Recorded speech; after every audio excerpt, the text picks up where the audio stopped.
সময় এখন 9:30।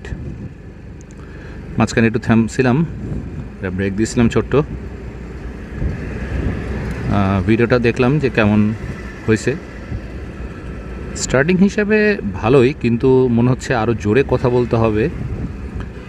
তবে ফার্স্ট টাইম তো, আমার ইচ্ছা আছে মোটো ব্লগিং করার জন্য ফুল ক্যামেরা সেট আপ নেওয়ার, কিন্তু সে অনেক পরের বিষয়।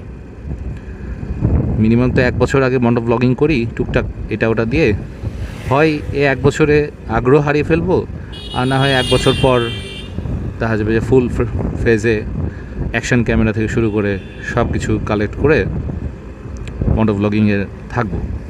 কারণ পুরুষ মানুষের কিছু শখ থাকতে হয়, শখ না থাকলে জীবন পানসে হয়ে যায় একটা সময় পরে। তো প্রথমে লাইফে শখ থাকে যে তার একটা স্বপ্নের নারী থাকবে, তারপরে শখ থাকে যে তার একটা স্বপ্নের চাকরি থাকবে, বা একটা চাকরি থাকবে যেটা দিয়ে সে তাকে সাপোর্ট দিতে পারবে, তার ফ্যামিলিকে সে সাপোর্ট দিতে পারবে। ভিডিওকে হচ্ছে, হ্যাঁ ভিডিও হচ্ছে।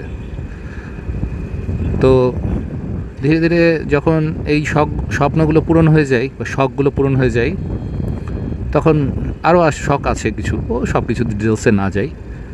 তো তখন কি হয় যে মানুষ কিছু একটা নিয়ে শখ পূরণ করার জন্য আরও কিছু শখ পূরণ করার জন্য আরও শখ খুঁজে।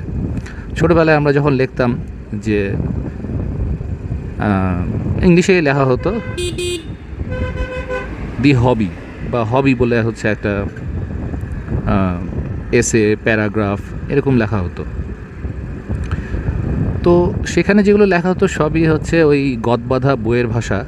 সেখানে এমন কিছু থাকতো না যে অ্যাকচুয়ালি যে সে জীবনে কী হতে চায়, কী করতে চায়, সেই শখগুলো সে ওখানে লিখতে পারছে, তা কিন্তু না।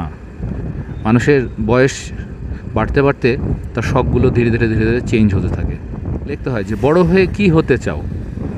বড় হয়ে কী হতে চাই, ম্যাক্সিমাম বাচ্চারাই বলে যে হয় রিক্সা চালক হবে, না হলে হচ্ছে ট্রাক চালক হবে। কিন্তু পরীক্ষার খাতায় তো তার ওটা লেখা যায় না। পরীক্ষার খাতাতে তখন লেখে যে সে বিমানের পাইলট হতে চায়, বা ডাক্তার হতে চায়, ইঞ্জিনিয়ার